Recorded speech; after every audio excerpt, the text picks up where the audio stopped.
ஒரு சீடன் தன் குருவிடம் கேட்டான், குருவே, உலகமே ஆசையால பந்தத்தால கட்டுண்டிருக்கு. கிருஷ்ணனுக்கு 16,000 மனைவிகள் இருந்ததாம். அது எப்படி சாத்தியம்? அது மெய்ஞான ரகசியமா? குரு சிரித்தார். சொன்னார், அது புறக்கதை அல்ல, உள்ளக்கதை. மெய்ஞானம் என்னவோ உலக ஆசைகளை அழிப்பது இல்லை. ஆசையே பரம்பொருள்.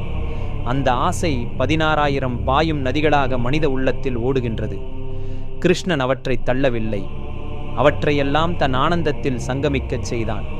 சீடன் கேட்டான், அப்படின்னா மெய்ஞானம் என்ன, விஞ்ஞானம் என்ன?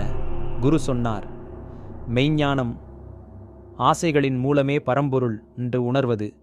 விஞ்ஞானம் சித்தா, அந்த ஆசைகளையே தெய்வீக சக்தியாக்கி கொண்டு வாழ்வது.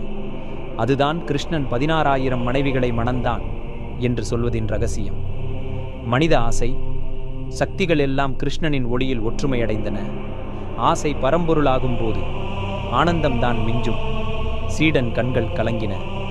குருவின் வார்த்தை அவனுக்கு புராணக் கதையை தாண்டி சித்தர் ஞான ரகசியமாக தோன்றியது. ஆசையை அழிக்க வேண்டாம், ஆசையே தெய்வம். ஆசையை ஒளியோடு சங்கமிக்கச் செய்வதே மெய்ஞானம், விஞ்ஞானம். 72,000 நாடிகள், அதில் 16,000 முக்கிய சக்திகள். அவை அலைபாயும் மனைவிகள் போல மனசை ஓட வைக்கும். கிருஷ்ணன் அவைகளையெல்லாம் ஒன்றிணைத்தவன். ஆதலால் அவன் குண்டலினி எழுச்சி அடைந்த யோகி. இதை சித்தர் வாக்கு சொல்கிறது.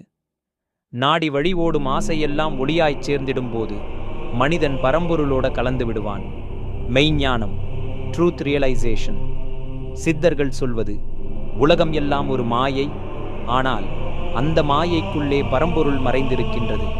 மெய்ஞானம் என்பது உலக ஆசைகள், அதாவது 16,000 மனைவிகள் போல எல்லாம் வெளிப்படையான மாயையே என்று உணர்வது. ஆனால் அவற்றை வெறுப்பது ஞானம் கிடையாது. உண்மையான ஞானம் என்றால் அவைகள் தெய்வத்தின் வெளிப்பாடுகள் என்று புரிந்து கொள்வது. கிருஷ்ணன் 16,000 மனைவிகள் கொண்டான் என்பது ஆசை. மாயை அனைத்தும் அவனுடைய ஒளி விளையாட்டே என்று உணர்ந்தவன். விஞ்ஞானம், divine science, the living truth, மெய்ஞானத்தின் பாதி வழி. சித்தர் சொல்வது, மெய்யை உணர்ந்தவன் சோம்பேறி அல்ல, மெய்யை வாழ்வோடு ஒன்றாக்கினால்தான் விஞ்ஞானி.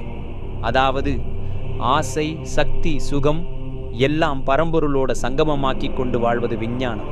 கிருஷ்ணன் அதுதான் செய்தான். ஆசைகள், அதாவது மனைவிகள், அடிமை இல்லை. அவற்றை ஆனந்தமாக தன்னோட சக்தியாக்கினான். சித்தர்கள் ஆசையை அழிக்க சொல்வது கிடையாது. ஆசையை ஆன்ம சக்தியோடு இணைக்கணும். அதுதான் மெய்ஞானம் கலந்த விஞ்ஞானம். ஆசை என்பது மனைவி, ஆன்மா என்பது கணவன், பரம்பொருள் என்பது வீடு. இவை மூன்றும் ஒன்றிணைந்தால்தான் அது சத்திய ஆனந்தம். அவன் அருளாலே அவன் தாழ் வணங்கி போற்றுகின்றேன்.